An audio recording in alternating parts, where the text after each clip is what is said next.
And we're live. Good morning, Suburban Prepper. Been working on my ebook about suburban prepping. I have all the chapters I want to write about. Of course, been working on the medical chapter, and I've been working on the naturopathic medicine chapter. It's going to be a big component of my book, ebook, audio book, soft copy book, hard copy book, whatever it's going to take.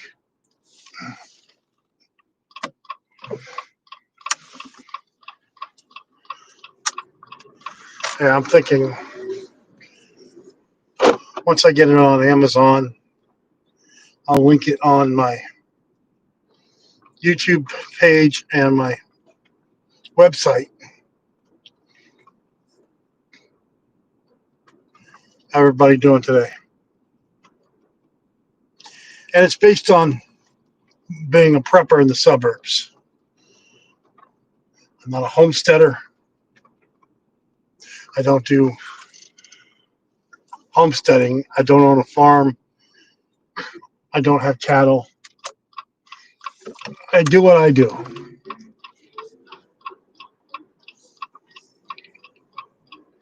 I have knowledge to share, and I always like to learn too. And I'm at the point where I'm ready to share some knowledge.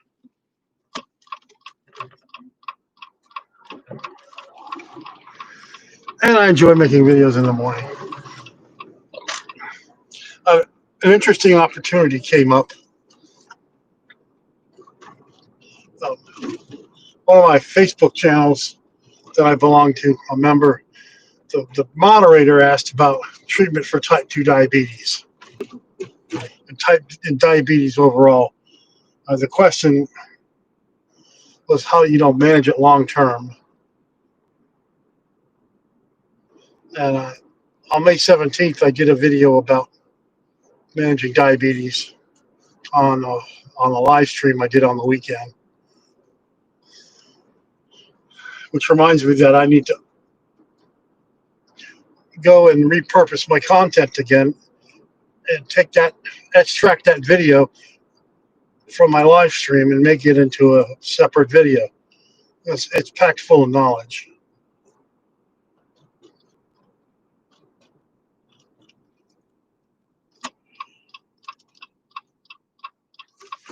The part that now this is just being a little vain, okay?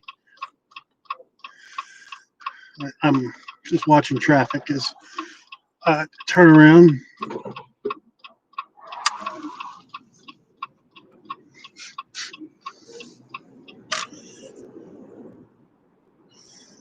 The part that bothers me a little bit is non-medical prescribers, okay? People that work in the healthcare field but they're not responsible for prescribing a drug. We're giving responses that were not entirely accurate. And that was bothersome to me. And then not all medical people are equal. Like, you're going to listen to me or you're going to listen to a diabetic endocrinologist? Well, my ass is going to listen to a diabetic endocrinologist. I can God promise you that. We're both prescribers, but we're knowledge based. On the other hand, if you're talking about alternative and natural medicine, you're going to listen to me and not the diabetic endocrinologist, because I studied the natural treatments for type 2 diabetes.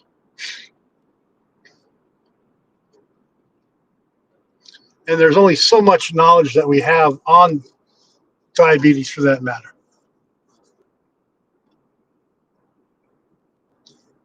So take it for what it's worth. But what I'm going to do is chop up my live streams and make individual videos about it, because I go over some good information. I forgot that I didn't forget. I just couldn't remember because I don't go back and I don't, you know, digital front my content. Like at this one, we talked about this. At this number, we talked about that. Now you can digitalize the timestamp stuff. I didn't do that. So, I mean, the thing is, if you're making good content, I don't have a ton of watchers on the weekend. One, I think I need to to increase my viewership, I need to make the videos earlier than 7 p.m. Because on Saturdays, most of my YouTubers are on in the afternoon. So I might change the time I do my YouTube videos. But I like doing the lives. I used to be nervous as hell about doing them, but not anymore. I would get channel fright. I'm having my second cup of coffee today, too, because it's Wednesday and it's hump day. And my body's still not used to having to come into work 5 days a week. I know that sounds pretty pathetic, but I was used to working from home 1 day a week and then going in a week. I was so used to it. That's sort of pissed me off about what Trump did. Okay, I mean, I love what Trump's going for, but I didn't work for the VA. I didn't waste anyone's money or save money. I saved my own money for gas, but it's not about me. And two, when there's 3 medical providers at my clinic, okay, not counting the mental health provider, not counting the pharmacy doctor, but 3 primary care. But we have a shortage of takes the burden off a nurse when another medical is not there that day, but still doing the equal amount of work at home.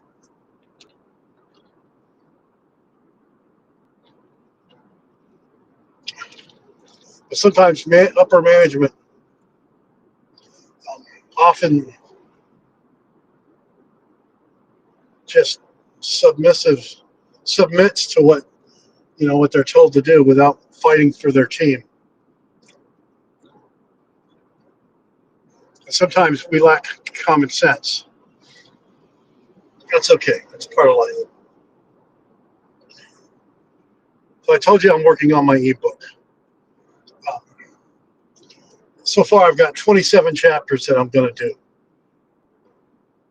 but different components of what I consider to be the essentials of prepping. Okay. And yeah, I'm including a chapter on knot tying or a subchapter on knot tying. And I'm including a chapter on primitive housing structures, okay?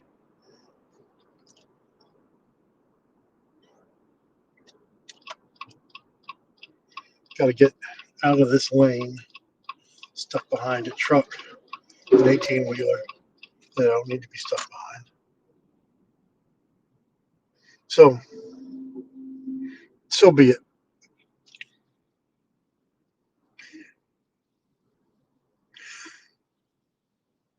I was inspired at work yesterday to do some more medical videos about the alternative treatments for certain conditions.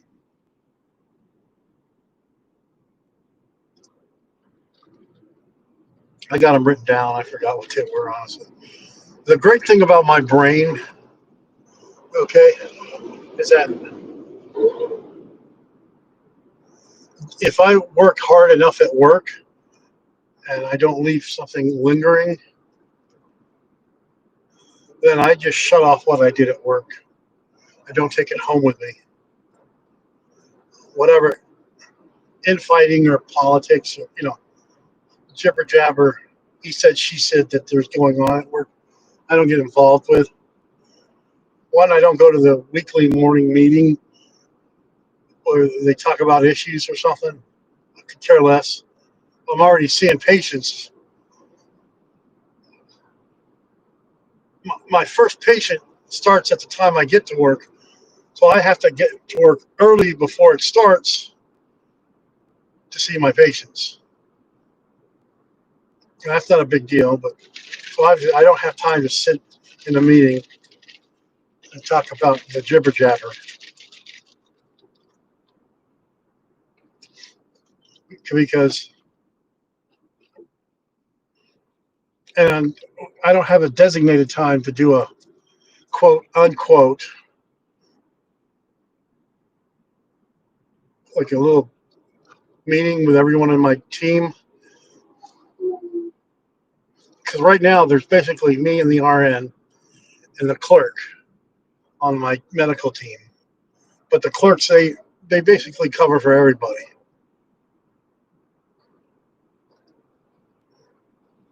And that's fine. Did you know? I don't understand it, okay, that now nurse practitioners at the VA can sign death certificates, regardless of what the state mandate says.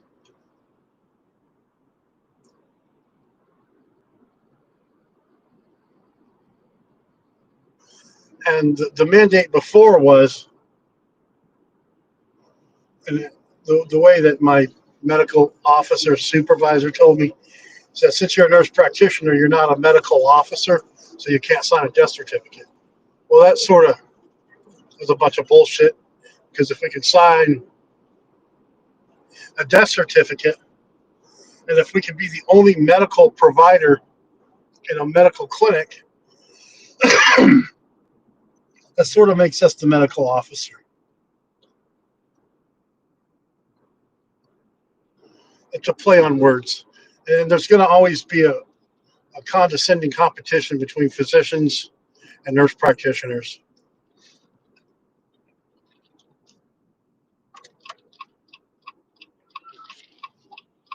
No, I did not go to school as long as an MD did, but hell, at this point in the career, it doesn't really matter.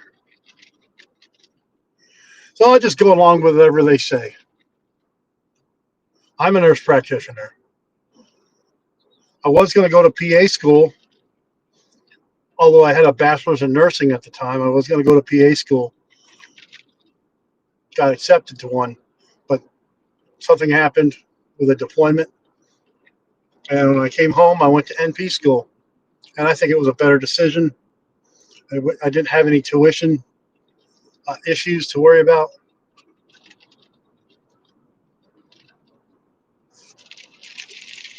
And I didn't want to work in a surgical setting either. I like doing primary care. It's my fun. It's fun for me to help people directly. Although my communication skills are not the best because I'm pretty blunt and to the point.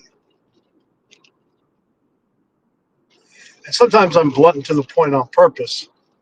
Like if someone's got a high blood pressure and I see they have not refilled their prescriptions, salute. I'll say, why do you want to have a stroke? Why do you want that? All too often, okay, I've seen patients not take their blood pressure medicine, live the lifestyle, have a stroke, and come back to me, and I can't go back in time and erase what happened. Sometimes they've been severe, where some of my patients are actually just wheelchair bound. They're not going to walk anymore. They're on a tube feed, and it's been moderate, or where there was just some minor side effects from the stroke. But and it's because the hypertension. It's the biggest thing. I've seen all cases of it. So take care of your blood pressure.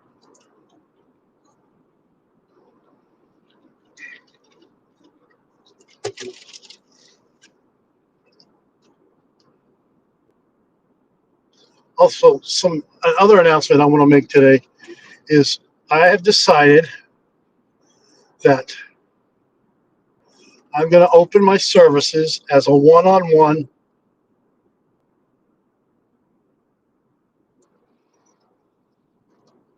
consultant for prepping.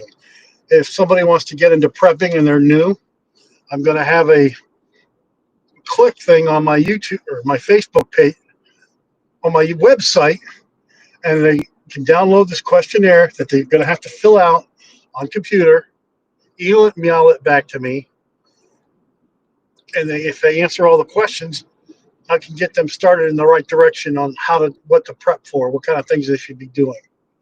Likewise, I'm going to do some medical consulting on my own. And I thought about doing it two different ways.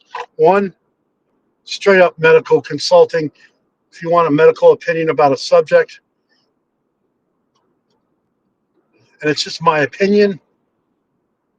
And two, an alternative and integrative medicine consultant for a medical issue someone has. So there's three different approaches I'm going to take. I do all these YouTube videos on YouTube. I do Rumble. I do live streams. But if somebody wants some more information,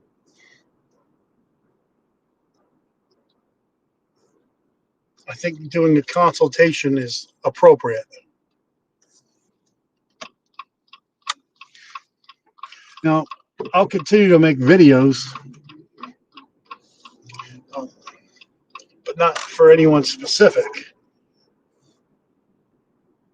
And the great thing is, you can choose to implement the recommendations that I recommend or not. That's up to you.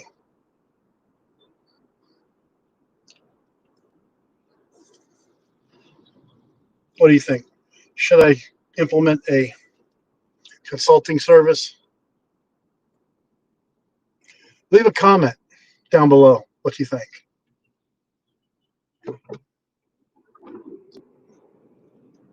I mean, I have the medical background. I have a license.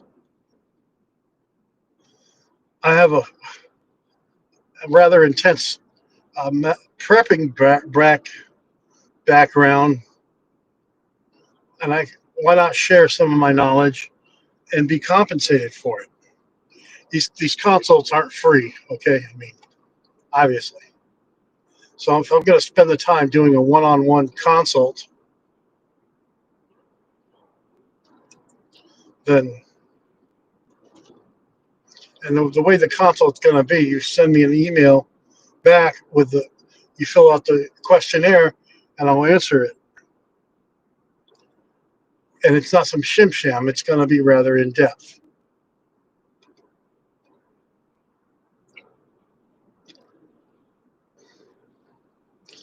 Now, another way that I thought about doing this was doing a one-on-one live consultation with someone where they fill out the questionnaire, but they want to do a live consultation about an issue. They want to understand a disease process better, or medication better, or get a second opinion about something from my perspective. I thought about doing that.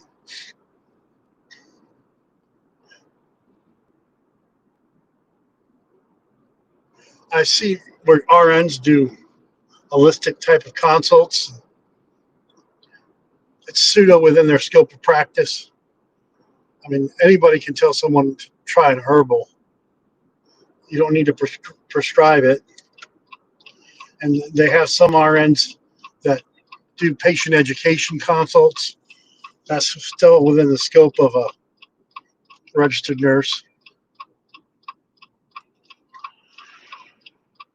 But the context of my scope and I don't like this guy. He's pointing his finger talking to people. I don't like when you talk to somebody and you point your finger at them. It's very condescending. But he looks like an asshole anyway.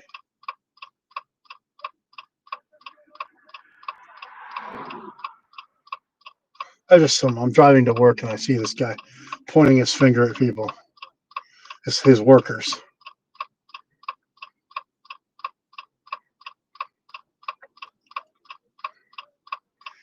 Sorry, probably lost everyone. But yeah, consulting. I'm going to do some consulting. I got to get the forms I got to create for the 3 consults I'm going to do. And I'm only doing consults for adults. I'm not doing any children.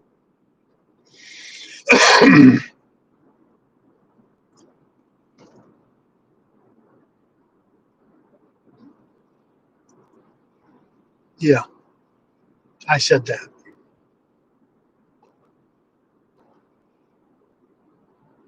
Yeah, I studied pediatric care, but I'm not doing pediatric prepping consults. I'm not doing pediatric medical naturopathic consults. Too many variables.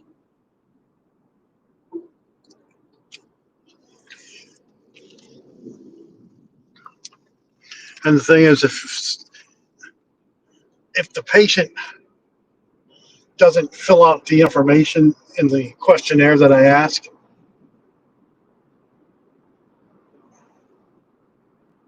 I'll have to send it back to them and refill it. But the consult's not going to be refundable, and they can send it back to me and fill it out completely. So it's going to be some work on the patient to tell me their medical history, and I'm going to make it so easy for them to do that.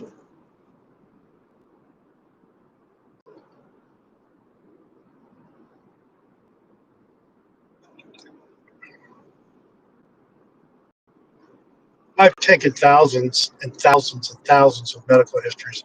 I know what questions to ask.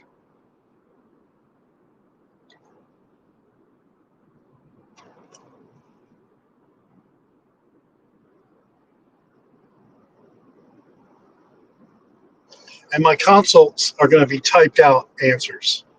I don't have links to the naturopathics that I recommend. I'm not prescribing any medication to anyone. And when I do my prepping consults, I'll have links to items that I think that whatever level that person is at prepping, that they should get into next. Move, squirrel, please move. I don't want to hit you, Bubba. Okay. I don't want to run over a squirrel. He's just trying to get a nut.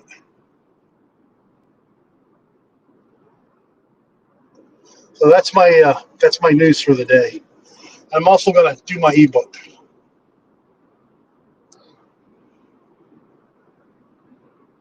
And it's going to be hopefully a soft cover book.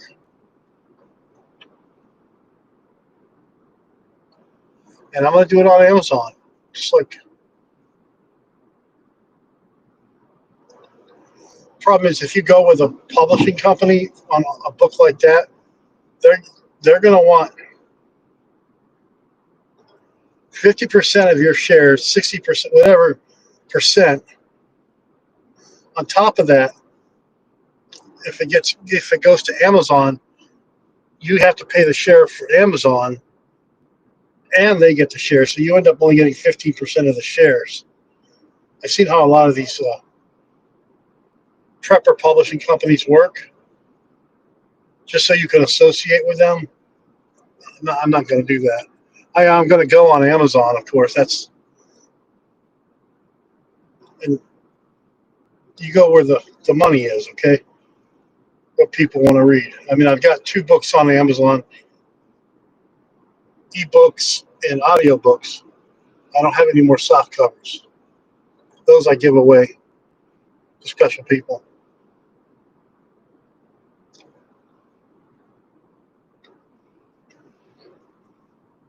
And yeah, I have considered making an audiobook out of my prepper book as well.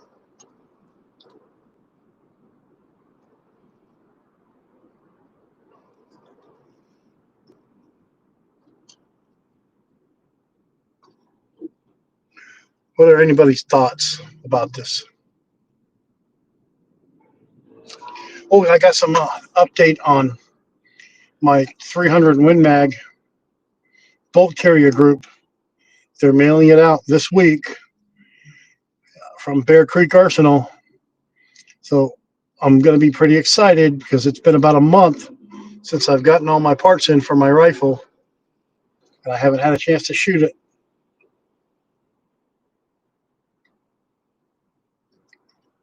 And I think it's time for me to invest in a couple of more suppressors, specifically another 30 caliber suppressor. It'd be nice if I could have a 30 cal that would uh, that I could use on my 30 cal and if I got a 338 Lapua down to my 300 Win Mag, because I do want to get a 338 Lapua bolt action rifle that's magazine fed. I had a single shot one before, but I think I'm ready to graduate up. And I traded that into I sold it to a gun store, my local gun store. I didn't really enjoy it. I didn't enjoy the single shot 338 Lapua. Although I do have a single shot 50 BMG, but those rounds are pretty sacredly expensive. I mean, so I'm ready to get a bolt action 338 Lapua Magnum, and I want to get a suppressor for it. Yeah, I could easily put the 50 BMG suppressor on it, but that thing weighs about 12 pounds. I mean, I got to look up the weight. It's pretty heavy. Or maybe I'm just not being realistic. What am I? I already have a 50 cal, and my 50 cal with the suppressor in the case.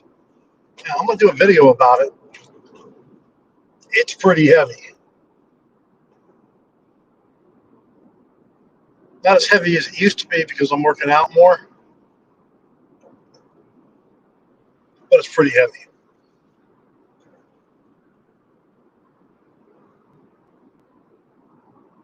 What's your high caliber?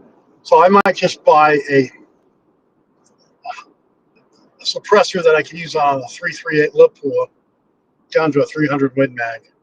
I have to do some research on what suppressor I could use for that.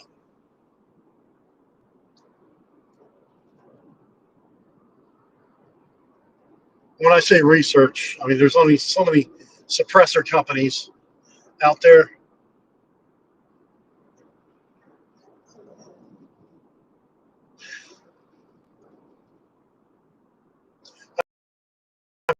I mean, I have an AAC Cyclops. I have a Silencer Cospera, and I have a Recce 7 from my other company. That's my first suppressor. That was my first 30 caliber suppressor. And the thing is, I need to get more of my rifles where I can mount a suppressor on it.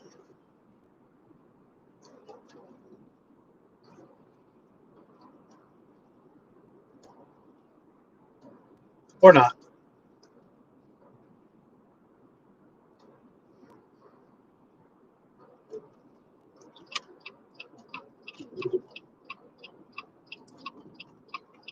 I'm turning here. Awkward moment of silence.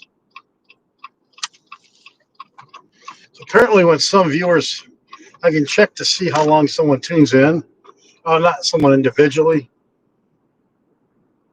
People just tune in for like 30 seconds and then they untune because probably I'm doing something boring, losing the audience. I mean, that's just the way it is when you're on YouTube. And I'm on 5 other different social media channels now. I have my YouTube, my Facebooks, Rumble, and X.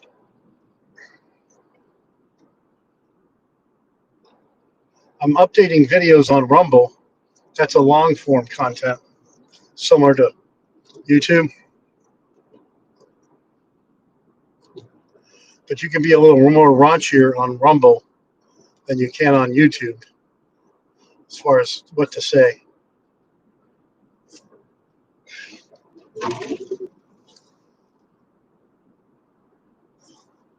To get monetized on YouTube, you need 3,000 hours within the past year, people watching your content. Right now, I'm at 1,300 something, which has improved greatly considering I've been really just starting doing videos again since spring. And last year, when I started making videos, I was making shit videos. When I started doing them again this year, I still made some pretty boring ass videos. And I started watching the videos on how to make videos to improve it. This isn't a channel about how to make YouTube videos. This is a prepper channel. But one thing that I learned to do is get rid of the intro. Nobody gives a shit about your intro. The only person that cares about it is you. They just want to get down to the dirty deeds of what your video's about. I get that. And my other problem that I have is I'm not Mr. Charming. I'm not in your face kind of like the Canadian prepper is. I mean, he's a doom and gloom prepper. But the problem is that's what he does. It's not his problem. I don't do the doom and gloom. I'm not good at it. And he's got a beautiful voice. I mean, he's a Canadian guy. And honestly, he's got a very beautiful voice. If you ever listen to Canadian Prepper, it's very soothing to the ears. Yeah, it's okay if a man says that about another man. I like the way Harrison Ford talks. I may not agree with him about shit.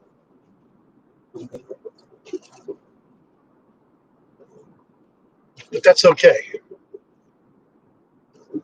So when I do my videos, I have to reek of self-confidence. I don't have an issue with self-confidence. You can't talk like you're shitty. You got to talk with self-confidence. And the other issue is, how can you be a prepper if you're fat? And I'm working on that. And there's truth to that. You want to survive, and when shit hits the fan, you got to be in shape. I'm not saying you got to be bone skinny, but you got to be able to walk 5, 10, 15 miles.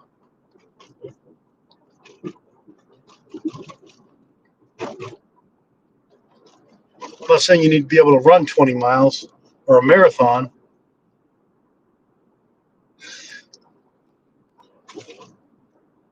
So I'm doing my video on, or my ebook on different components of prepping. And obviously, as a medical person, there's no way I can include every medical condition in a prepping book. So to me, I included what I consider to be the most important issues preppers would have to deal with when shit hits the fan. Okay, infections, burns, bleeding, wounds, shock.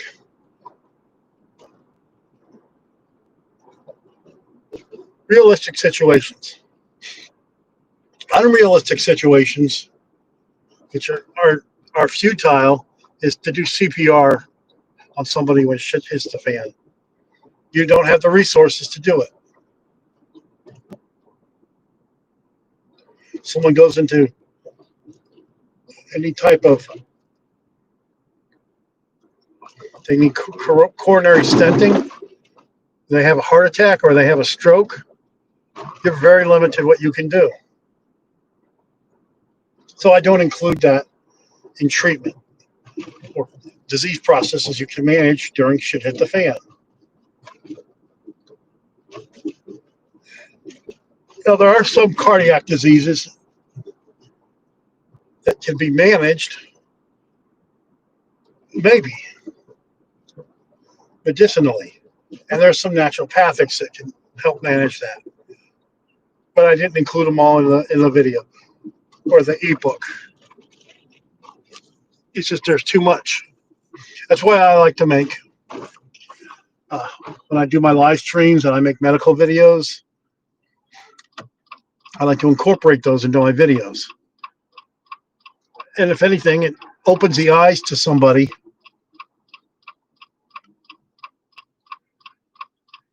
I say, hey, I probably need to get my fat ass back in shape. Or maybe I need to quit drinking alcohol or smoking because it's not good for my lungs. As an example, okay?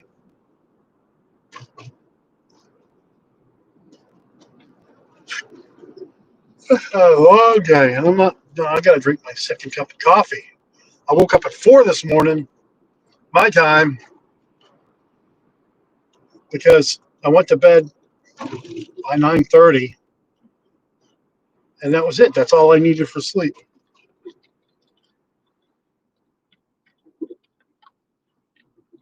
And I'm stuck behind a bus. And that's okay. That's okay, ladies and gentlemen. I can move.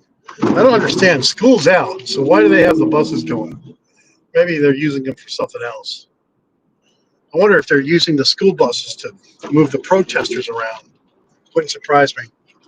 It's a private bus line. I don't see the schools being open. Probably, the protesters in Chicago, they're probably picking them up around here, paying them $20 to go protest and start some shit. Oh, looky, a guy in his German Shepherd walking down the street. I hope somebody doesn't hit them. Idiots in the middle of a big road.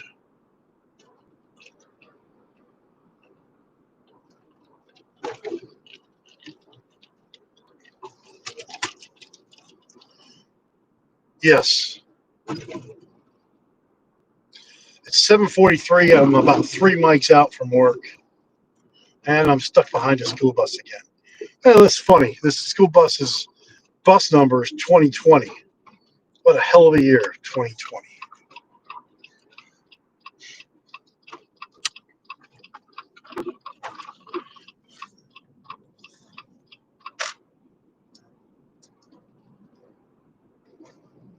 I like it when somebody's in the other lane on the other side of the road, and you're in the lane on your side of the road, and they're merging across that lane, across the four-way, and they think that they have the right of way to do that.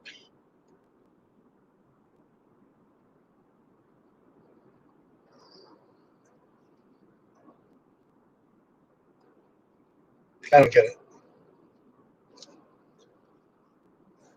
Another day, I'm going to sit in my truck and drink some coffee before I get my ass to work. I don't like to bring my coffee cup in there.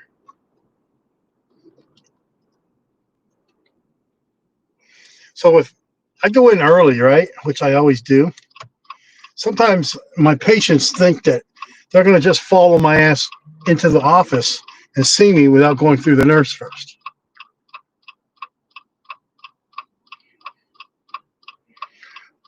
No, it doesn't work that way, good buddy.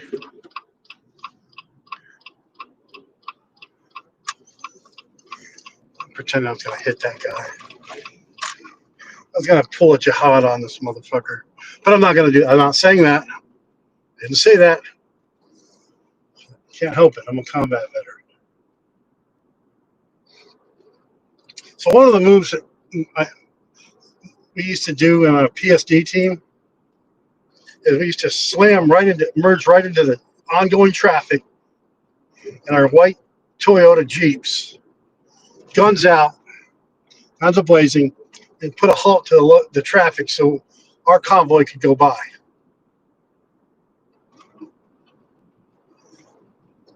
The Toyota had no body armor, no bulletproofness at all, other than it being a Toyota POS.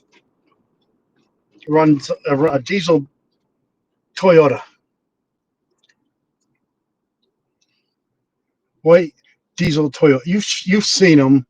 If you've ever been to Afghanistan, you've seen them. And sometimes people would mount machine guns on the back of them. I mean, it's pretty. I'm not a. You just drill a hole there and you mount it to the frame of the 50 or of the truck, and you got a basically a mobile machine gun system. I don't recommend anything higher than just a high caliber machine gun or a quad gun on a Toyota truck, white Toyota truck. That's a four-seater truck, of course. Windows up, windows down, it didn't matter. You had to have windows down. How are you going to aim your rifle outside to shoot the traffic? Problem is, when you had your windows down, you're at risk of somebody plopping some IED device in your vehicle. And you're in your body armor, your helmet. It's hard to reach on the base of the floor to get shit.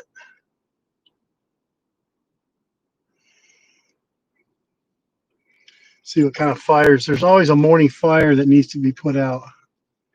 Okay, always. And I like to just see who the hell's here. They have the new people here. They're from a call center. I don't know where they came from before. They were working at home before, and now they had to come into the clinic. So they decided to put this call center in my clinic right next to my office. But at least they wear headphones, so I don't have to hear them talk. Or I don't have to hear the other people talk. I know that they get annoyed because they get it, and they're so courteous too, honestly, because they get asked some ridiculous questions. Because I hear the answers to the questions. You can't get pissed off at a call center person if you missed your medical appointment and you're demanding to be seen that same day after showed your appointment. And then you go and cry on Facebook that you're not getting the medical care that you need at the VA. I can say this both as a veteran and as a medical provider. It doesn't work that way. Never has. Can you imagine falling through Saturn? It's a gaseous planet. There's no solid surface that we know about. Maybe at the core there's iron or something, who knows. But the pressure as you get deeper into the planet is so high that you would just be decimated.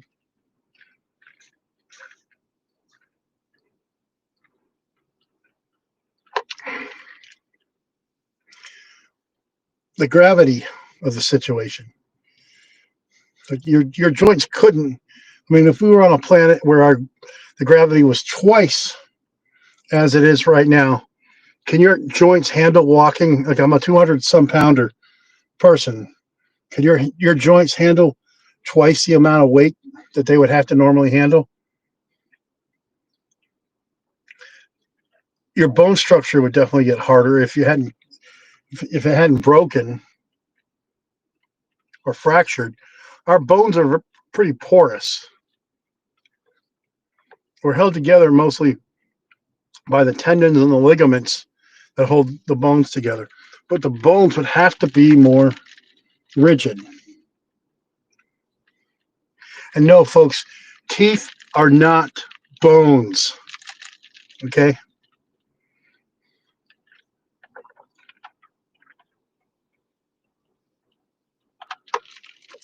I remember in the third grade, we had a health teacher. She was the health nurse that would come into our third grade once a week and talk about health issues. This was in a place called Schwäbisch Gmünd, Germany. And they were doing the fluoride rinse program, which you shouldn't do with kids. You shouldn't do fluoride rinse. Not good for kids. Brush your teeth with the fluoride and spit it out. But don't swish with it separately by itself. That's just my opinion. But anyway, one of the students, and I never asked questions because why would I? When you're at that age, you don't know that you don't ask questions. Someone asked, "Are teeth bones?" And the nurse had to look up the answer. Of course, she probably went and asked a dentist. Nurses don't know everything. And no, teeth are not bones. The structure is completely different.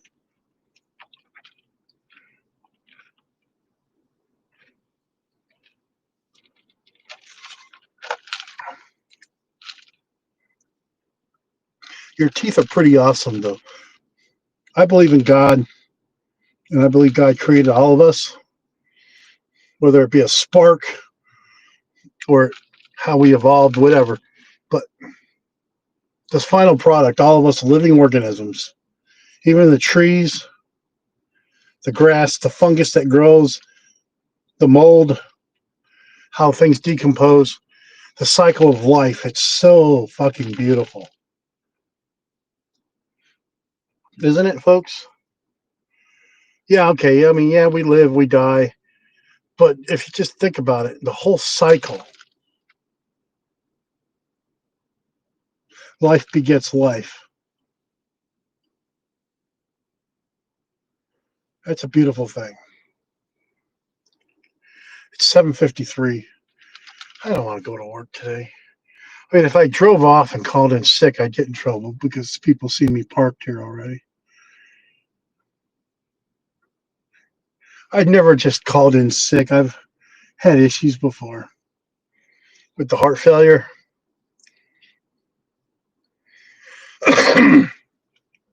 The worst of it was I had to get adjusted on a beta blocker.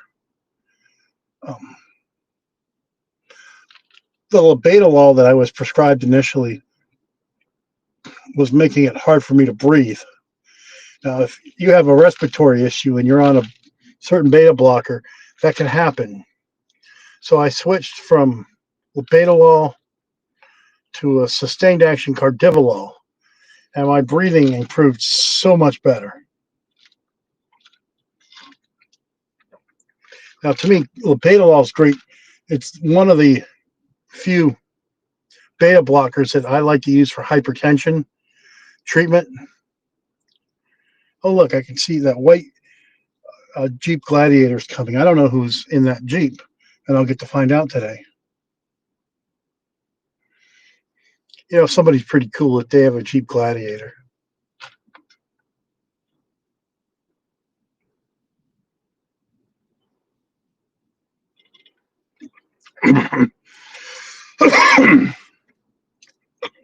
You ever drink something and it goes down as a burp and then you have to burp it back up?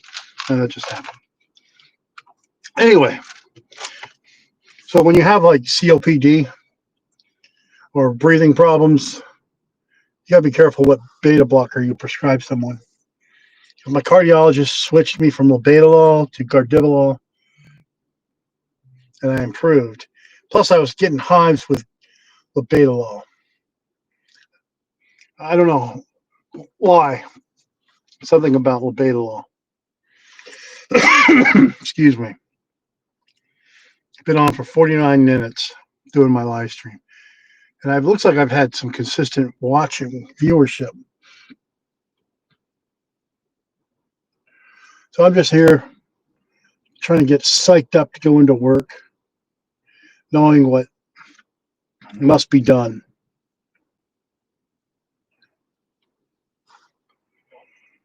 Oh boy.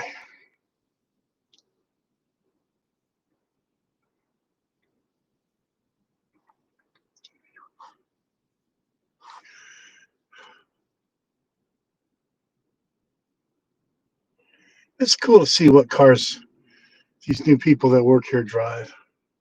So I don't know.